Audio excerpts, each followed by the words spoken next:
छठवें राज्य वित्त आयोग के अध्यक्ष सेवानिवृत्त मुख्य सचिव एन रविशंकर, सदस्य सेवानिवृत्त सचिव पीएस जंगपांगी और सदस्य सेवानिवृत्त सचिव डॉक्टर एमसी जोशी ने आज उधम सिंह नगर के सभी निकायों के नवनिर्वाचित प्रतिनिधियों और अधिकारियों के साथ बैठक की।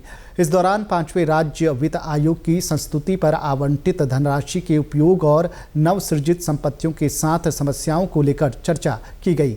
चर्चा के दौरान अध्यक्ष ने कहा कि सरकार की मंशा निकायों के संसाधनों को बढ़ाकर उन्हें आत्मनिर्भर बनाना है। उत्तराखंड राज्य के छठम वित्त आयोग के ओर से जनपद उधम सिंह नगर में हम लोगों ने आयोग में नगर निकायों, नगर निगम, नगर पंचायतें और नगर पालिका परिषद से विचार विमर्श किया।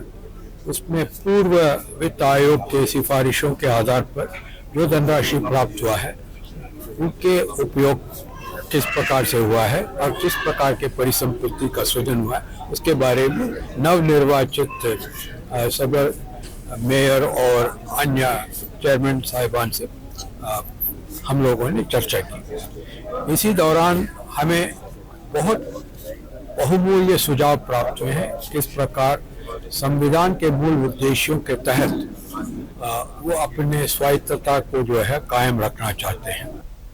उत्तराखंड राज्य वित्त आयोग के सदस्य पीएस जंगपांगी ने कहा कि संविधान के 73वें और 74वें संशोधन से नगर निकायों और नगर पंचायतों को सशक्त करने की व्यवस्था संविधान में निहित की गई है।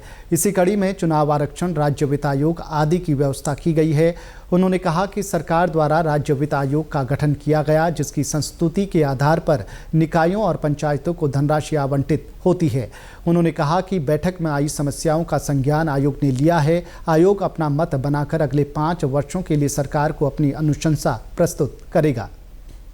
सभी जनपदों जो हम सारा परामर्श करेंगे, परामर्शी प्रक्रिया अपनी पूर्ण कर लेंगे, उसके बाद आयोग अपना एक मत बनाएगा। उसके हिसाब से शासन को आगामी 5 वर्षों के लिए एक अनुशंसा करेगा कि साहब किस तरह से फंड फ्लो इन निकायों को हो। प्लस उसके अलावा शहरीकरण, जो बढ़ता हुआ शहरीकरण है, उससे कैसे निपटा जाए और अंतर विभागीय समन्वय इन निकायों के परिप्रेक्ष्य में किस तरह से होना चाहिए, किस तरह से जो इन शहरों में, नगरों में या जो भी इकाइयां हैं, इनमें जो विभागीय कार्य होते हैं इन्हीं नागरिकों के लिए, इन्हीं निवासित नागरिकों के लिए, उनके बीच में कैसे बेहतर सामंजस्य या उनकी जिम्मेदारी जो है इनके प्रति हो, अकाउंटेबिलिटी जो है चुने हुए प्रतिनिधि के प्रति हो, इस पर भी हम अपनी अनुशंसा करेंगे।